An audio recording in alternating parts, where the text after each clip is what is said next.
First day at the new job. I went to work, feeling nervous. I somehow managed to secure this new job. I have to give it my all here.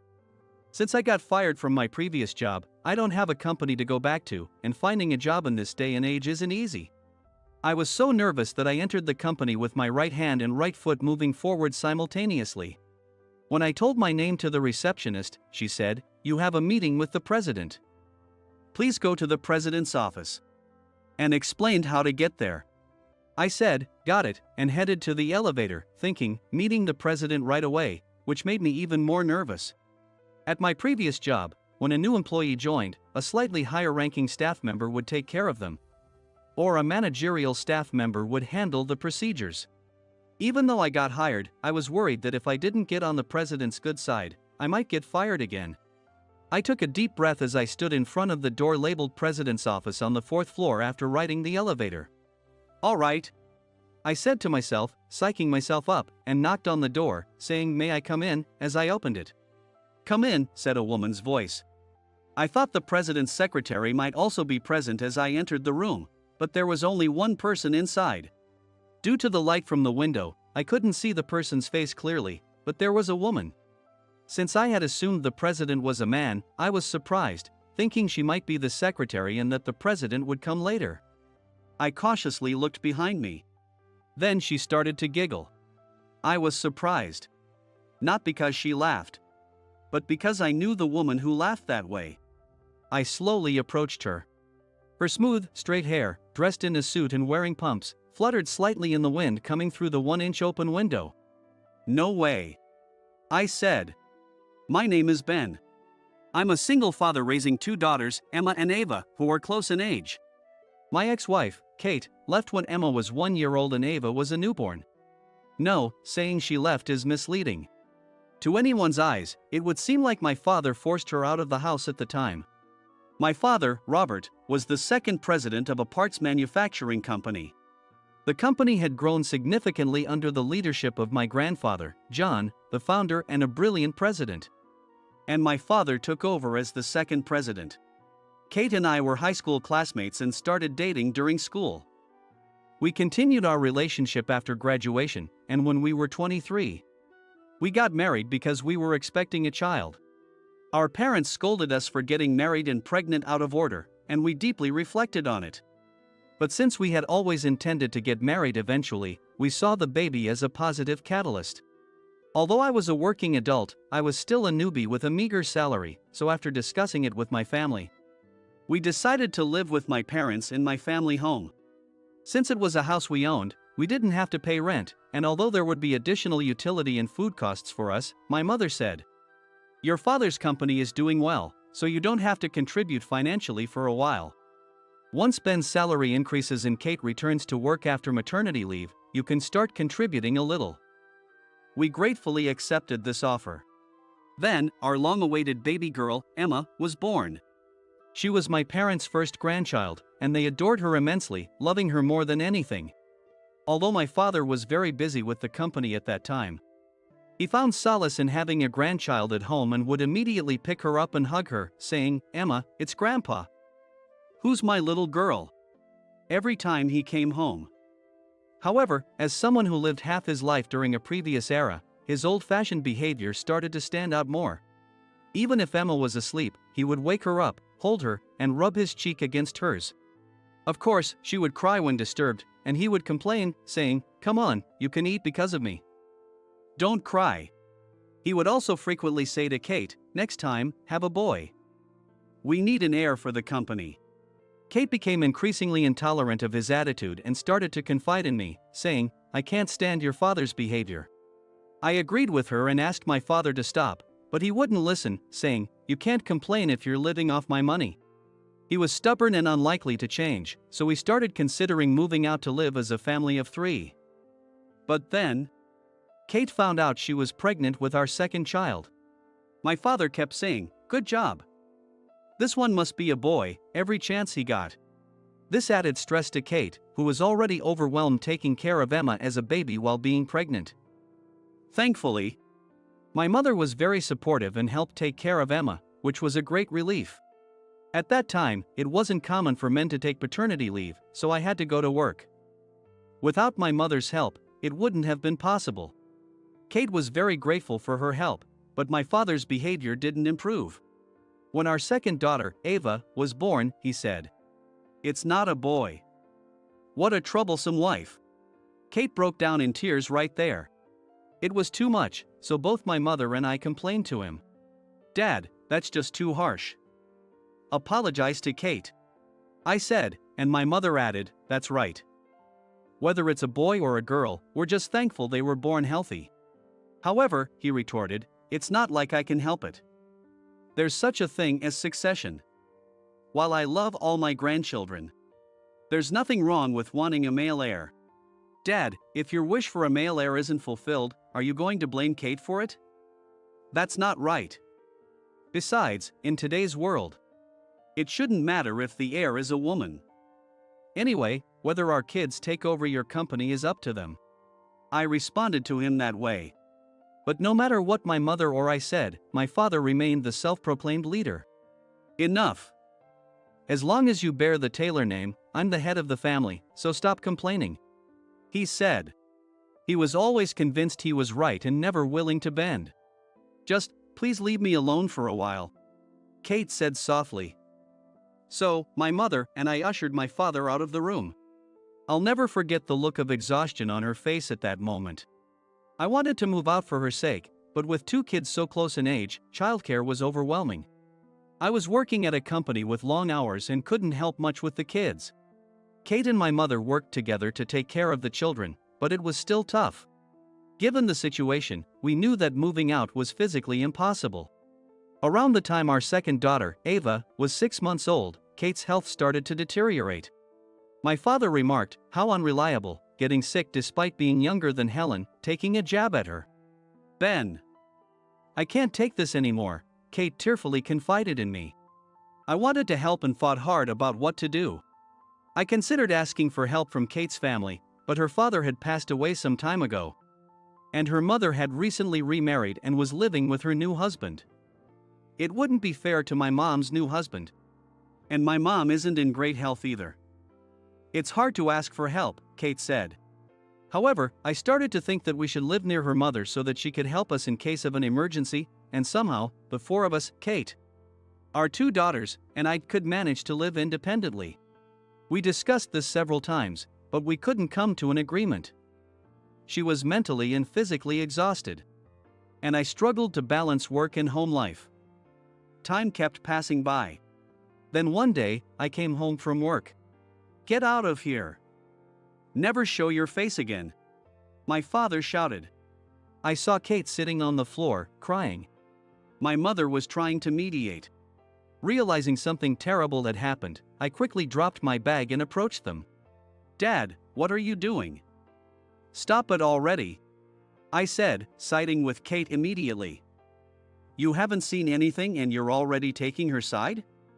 You've grown into an insolent son." "She's the one at fault," he snapped. My mother explained that Kate had finally stood up to his constant belittling remarks. When she said, "I can't take this anymore," my father shouted back at her. Together with my mother, I stood by Kate and urged my father to apologize, but he remained stubborn as always. Crying, Kate stood up and went to her room. When I went to check on her, she was sobbing under the covers. "Kate, let's move out," I said. But she replied, "We can't," and wouldn't respond to anything else I said. The next morning, Kate was gone. She left a note for me, saying, "I'll be staying at my mom's for a while." The fact that she decided to go to her mother's place, despite her reluctance due to her mother's remarriage, showed how desperate she was. That day, after work, I went straight to her mother's place, but her mother said, "I'm sorry, Ben, but she doesn't want to see you right now."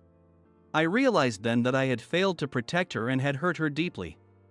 Yet, all I could do was leave. Every day, I sent messages to her phone and called her. Sometimes she replied, but she never answered the phone. Then, about 3 days later, Kate returned to our house.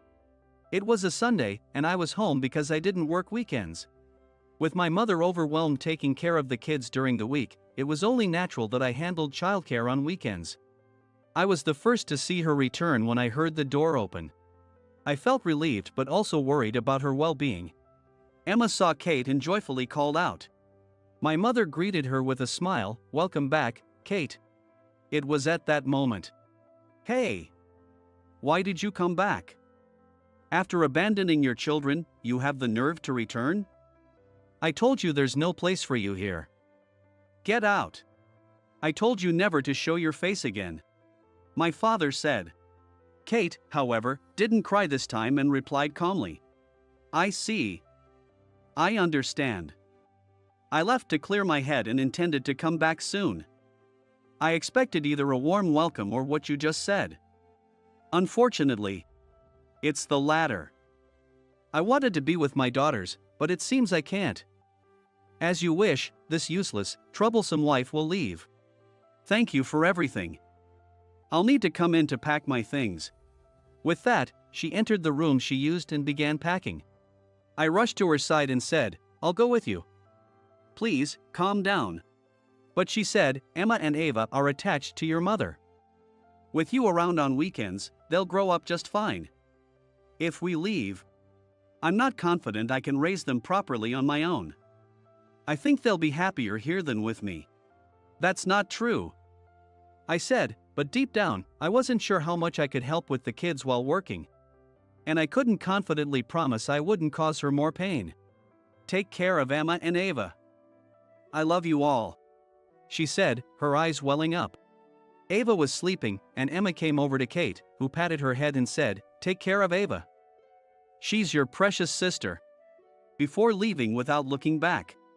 I thought Kate would surely return after some time. But upon more careful consideration, I realized that my father would just drive her away again, so she couldn't come back. I pondered ways to move out and live with Kate and the kids, even considering changing jobs. But as time passed, a letter from the city office arrived. Opening it, I found a notification that a divorce paper had been filed. My signature must have been forged by someone. Kate had access to all the necessary documents and knew my signature well since she used it during our marriage.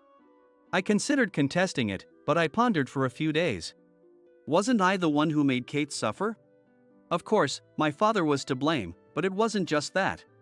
It was my responsibility for not being able to protect her. I thought that being with someone like me wouldn't make her happy. Fortunately, my kids were still young and quickly adapted to my mother as their maternal figure, living happily. I concluded that divorcing was the best thing for Kate. Besides, I was too busy with work and childcare to think deeply about anything. So, I left the divorce paper as it was. This is how I became a single father. With Kate gone, my mother had to handle childcare alone during the weekdays, but soon enough, our application for daycare was approved. And both of my daughters were able to attend. My mother and I worked together to drop off and pick up the kids, and we occasionally made my father help with childcare, despite his complaints. Although he grumbled, "Why should I help with childcare?" he reluctantly did what we asked because he loved his granddaughters. But he did very little, to be honest. Honestly, my memories after Kate left are fragmented. I was that busy, I suppose. I eventually left the exploitative company for a slightly better one, but time flew by. And before I knew it, my eldest daughter, Emma, was 16, and Ava was 15. They had grown into beautiful young women, much like Kate. While I was happy for their growth, I had aged, turning 40. In contrast to my beautiful daughters, I had more gray hair, a receding hairline, and had lost my youthful glow. Well, being in my 40s, it's understandable, but seeing others my age looking younger depressed me. Maybe I aged quickly due to the struggles of being a single father. I often looked older than my actual age, realizing how much hair impacts one's appearance. Maybe I should get a hair transplant. I muttered in front of the mirror. Emma, my eldest, then said, "Yeah, Dad, your hair is getting thinner." She was a high school student, smart and capable. "Emma, don't say that. Dad works hard every day, which is why his hair is thinning." My younger daughter, Ava, chimed in. Although she was trying to support me, the words "thinning" so much stung even more. However, Ava was a lovable and kind-hearted middle schooler. "You too, are you keeping an eye on the time? You'll be late for school," I said. With that, they hurriedly finished getting ready and left. By the way, we no longer live in my family home. Since my salary gradually increased after changing jobs 10 years ago, we finally moved out 5 years ago. But a sad event occurred. 3 years ago, my mother passed away due to illness. Left alone, my father suggested, "Ben, why don't you come back and live here with me?" But it was clear he wanted us to fill the void left by his wife and to help with housework. Still harboring resentment for him driving Kate away, I refused and didn't return home. With my mother gone, I had little desire to visit, and my daughters didn't want to go either, so we became distant from my father. As Emma and Ava grew older, parenting became easier, and I found myself with more free time than before. However, even with middle and high school-aged children, there were still parent-teacher meetings, medical appointments when they were sick or injured, and other events that affected my work. "Ben, you left early again yesterday? I hired you because I thought you were capable, but you've missed too much work because of your kids. You said you'd be fine living at home during the interview, but it turns out you've taken a lot of time off. Your youngest is now in middle school. It's time to focus more on work." One day, I was called into Mr. Matthews' office and was told this. The day before, I had received a call from the school informing me that Ava had broken her arm during gym class. So I left work early to take her to the hospital. Mr. Matthews found out about it and said, "I'm sorry, Mr. Matthews, but the school called and said that if I didn't take her to the hospital immediately, her injury would swell." "I had to take her," I explained. He replied, "I'm not interested in the reasons. The point is that it's problematic for us when you miss work. You've been working like this for 10 years, and we can't keep you on any longer. You're fired." "What? Fired?" I was stunned. I never expected to hear that. "Please, I have 2 children to support. I need this job," I pleaded, but he responded, "It's not my problem. We prioritize profit here. And if we were lenient, the company would go under. I'd let you go today, but I'll give you until the end of the month to find another job. Consider it a favor," he said. I had no words to respond. Arguing was pointless since the decision was his to make. From that day on, I used every spare moment to desperately search for a new job. I applied online and made phone calls, but many companies were reluctant to hire a single father. I was desperate to find a job by the end of the month. But the more I rushed, the more rejections I faced. Finally, I got an interview, only to be told during the meeting, "I'm sorry, but you're not a fit for us." Even though I answered normally, it seemed being a single father was a major hurdle. I did have some conditions like no overnight travel and needing to take time off for school events. But it was necessary for my daughters. I wished they'd reject me in writing rather than wasting my time, but I felt like I'd never get another interview if I complained. Maybe I should just help out at my dad's company, I muttered as I looked at 3 rejection emails in a row. Helping his company was the last thing I wanted to do. He had often asked me to take over, but I disliked his methods and felt no connection to his business. I didn't want to see him every day at work. But if I couldn't find a job on my own, I'd have to support my daughters somehow. Before I knew it, I was calling my father. "Hello?" It was the first time I'd heard his voice in a while, and it lacked its usual vigor. "Hey, Dad, it's been a while. How are you?" "About taking over the company." Before I could finish, he cut me off. "Consider the company gone. That offer is off the table. Goodbye," and hung up. I figured my sudden change of heart had irritated him. Well, I guess I was being selfish too. I muttered and resumed my job search. As I continued to apply for jobs, I finally secured an interview. It was with a company I'd never heard of before, but they were in the education sector and looking to launch a new distance learning project. So they were hiring a few new employees. The company's name was RKKA Corporation, and it was located in a nice, large building in a prime downtown area. I had prepared myself for a long job search. I didn't expect to get this job either. But I figured every interview was an opportunity to gain experience and improve. I resolved to approach the interview calmly. Whether I was anxious or not, it would be what it would be. I went into the interview relaxed. The next day, I received a call from the recruiter at RKKA Corporation. "Hi Ben, you've been accepted. Can you start tomorrow?" I was so surprised I blurted out, "What?" Then, trying to compose myself, I said, "Yes." Thank you very much. It was ironic or perhaps fortuitous timing. I got the call on the same day I was leaving my previous job, so starting the next day was perfect. Relieved, I went home that evening and couldn't help but cry when I saw my daughter's faces. "Dad, why do you look like you're about to cry?" Emma asked. "Emma. Dad is sad because he got fired." "Poor Dad." Ava tried to comfort me, though it felt like adding insult to injury. She was simply being kind, as usual. But I couldn't let my adorable daughters worry. I felt determined and ready for my new job starting the next day. The next day, I went to work at RKKA Corporation, feeling nervous. This job was my lifeline. I had to succeed here. There was no company to go back to, and finding a job in this day and age wasn't easy. I was so nervous that I entered the company with my right hand and right foot moving forward simultaneously. "Good morning, my name is Ben," I told the receptionist. When I told my name to the receptionist, she said, "You have a meeting with the president. Please go to the president's office." And then explained how to get there.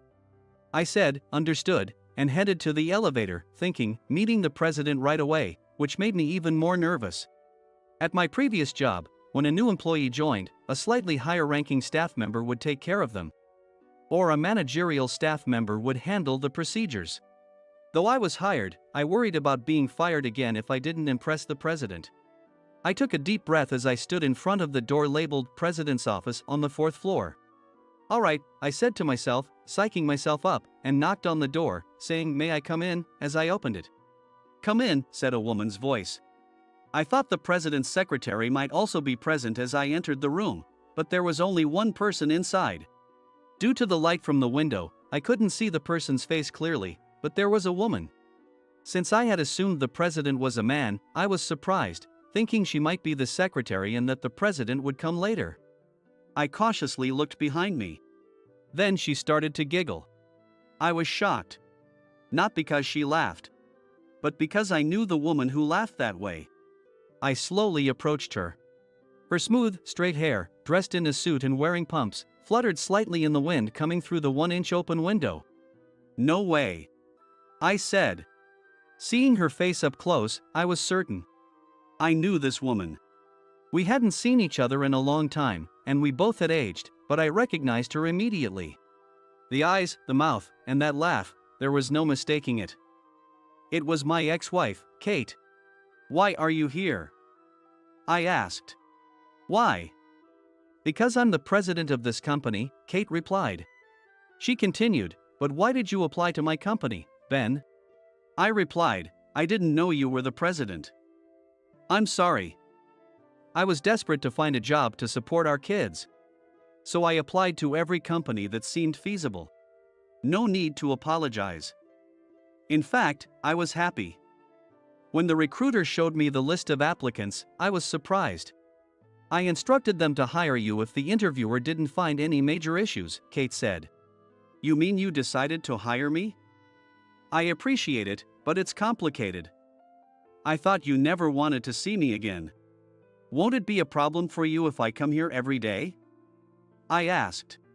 "If there was a problem, I would have rejected your application immediately.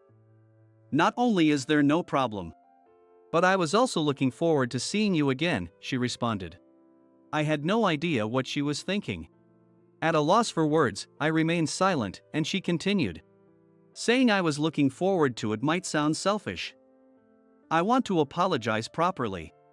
I'm sorry for leaving you and the girls and filing for divorce without your consent.